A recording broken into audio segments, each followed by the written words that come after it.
Hey there, everybody. Happy Monday to you. It's your boy Choppadong. And if you know anything about me, DFS small stakes guru, coaching inside DFS Army for going on, 8 to 10 years now. But if you talk to me and you know anything about me, you know how much I compare poker to DFS with the ups and the downs and the skill based play and the mental game and all of those sorts of things. I am a poker crazed individual, have been for 20 plus years. And I want to bring to you an idea, a project that I think that we want to build out between Sharp App and DFSArmy.com going forward. I've brought it up. I didn't originate the discussion, I don't think, but I have brought it up to our ownership and admin teams multiple times over the past few years that I would love to talk poker content in a little bit wider open forum.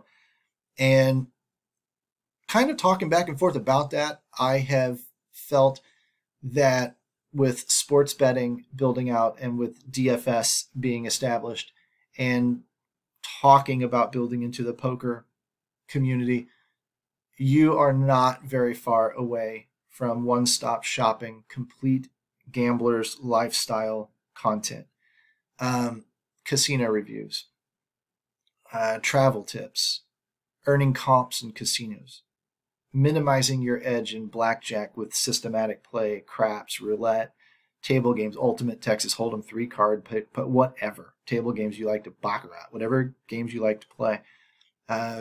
Things like entertaining videos, like live slot sweats, things like that. I think that all of those go hand in hand. We're all gamblers. We all enjoy gambling, whether we play DFS or play poker or play pick'ems or play, sports betting or whatever. We're all gamblers, and we all enjoy that hobby and that lifestyle. And some of us want to take it very seriously, and some of us want to treat it as a hobby, but just kind of minimize the money that we lose through the endeavor. Whatever floats your boat is great, but there's been some response from DFS Army and the Sharp app teams in terms of pursuing the poker concept. And I want to be on the very forefront of that. I want to be a leader in the coaching and teaching community and helping people become better players. And I believe that I am more than qualified to do so. And to show you, these are my numbers of live poker play. I started 20 years ago. 2004, playing online, borrowed $25 from my brother, and within, 4 months, I was multi-tabling, $50 and $100 no limit, and was paying electric bills and utility bills, with supplemental income, was bonus whoring and picking up all the site discounts, everything else. I had a relatively elite win rate back then at the time of 20 big bets per 100, if you remember those days. I had a poker tracker HUD that I know all of my stats. I know where my ideal pre-flop ranges are. I know where my raising ranges are, my 3-bet ranges. I know how to exploit people based on their statistics online, and have done that. I have gotten away from the online community and shifted more to live play. I don't really trust the online poker world that much anymore. Plus, it has gotten a lot tougher.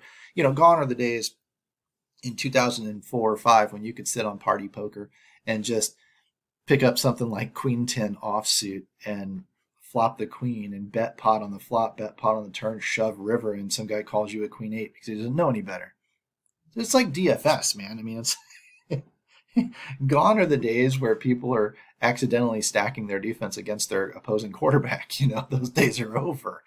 The dead money has dried up. The games have gotten tougher, and online has gotten a lot tougher. I was about to start 8-tabling 200 no limit tables, 1,600 in at one time, exposed online. And Black Friday hit, and then the games got tougher, and I never really came back once the games kind of opened back up offshore. And I mean, I struggle to beat 25 NL now, or even 10 NL at times. That game online is shifted very heavily towards GTO because of all the multi-tabling. GTO is game theory optimal.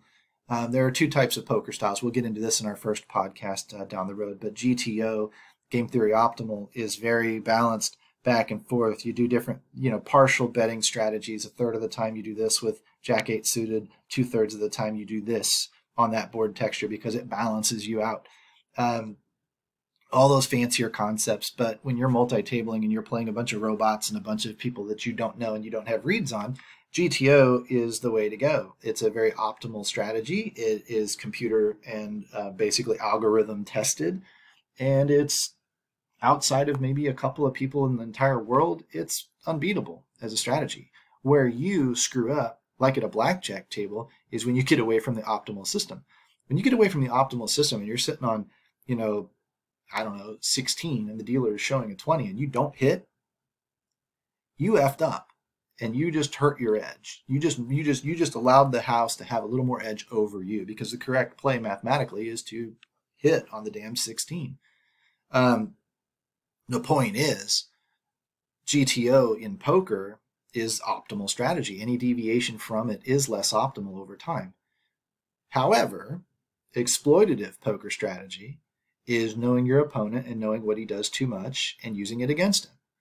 And at the higher stakes and online, for sure, a lot of things have shifted towards that GTO robotic style. And if you don't know it and you don't play close to it, you're going to get chewed up.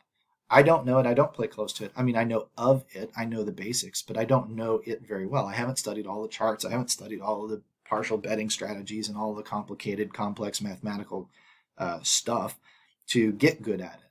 But in live play, I'm a very exploitative poker player. So I know the difference between the two. I know how to teach you to be one or the other or both, and when to bounce back and forth. And that's what the first podcast will cover when we get there. But in credibility fashion, to prove to you where my life has gone, since shifting to live play and accumulating these particular numbers, if you Google, and I invite you to Google it, you're going to find a consensus in the industry that says that $20 to $25 an hour at the $1, $2 level is elite, and 25 an hour is largely the number that people don't think can be beat because of the short-term variance of the sport. I don't agree with that. I think that people can. I know people that probably can beat that number. I don't know what is sustainable, but people will also tell you 500 hours is not enough. You need 1,000 plus.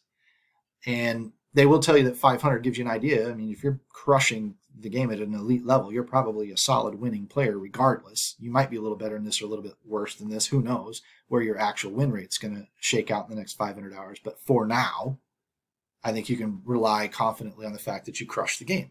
Great.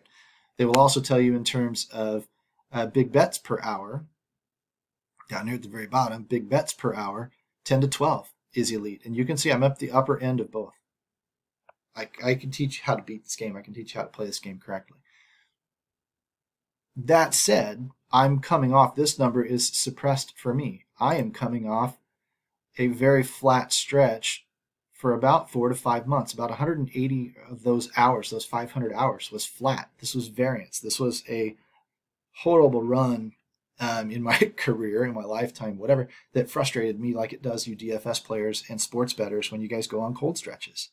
I had never experienced this before. You can see my graph is pretty much always straight up. It only has a couple of hiccups in it here and there, like nothing, and then this long stretch of flat that really was down and then took a while to build back out of. That's difficult. To be quite honest with you, it's very difficult to mentally overcome, which I think makes me a very, very good DFS coach and potentially poker coach. So that's where we're going. That's what I want to do. I just wanted to put this out to you at first in terms of where we're going, what we're going to plan on doing, what I'm going to start pushing for.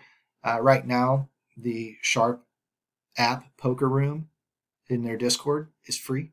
I wouldn't mind running back and forth between the two if we get one up in the DFS Army side as well. But being that it's a free public room, there, I'll drop the link where I dropped this video. You're going to have no issues jumping in there and talking with us. It's brand new. There's very little traffic in there right now. So I'm encouraging everybody with any interest in the game, at any skill level of the game, at any bankroll level of the game, to jump in there, start talking, start asking questions, just like we do with DFS and sports betting, and let's get you going. Because if this proves positive, which I think it will, if this proves positive, then we can expand this out into the gambling arena too. And then, like I said, become complete one-stop shopping for blackjack and comp chasing and live sweats with videos and all sorts of strategy from poker to blackjack systems to whatever. And we can combine that with what we're already mastering in the industry, which is daily fantasy sports and sports betting. So hopefully you're along for the ride, you're along for the journey, and we'll keep dropping news and hints and things like that. And we'll get up and running as soon as we start getting some interest and start getting some stuff to talk about. So jump in and hope to see you in there. Take care, guys. Talk to you soon.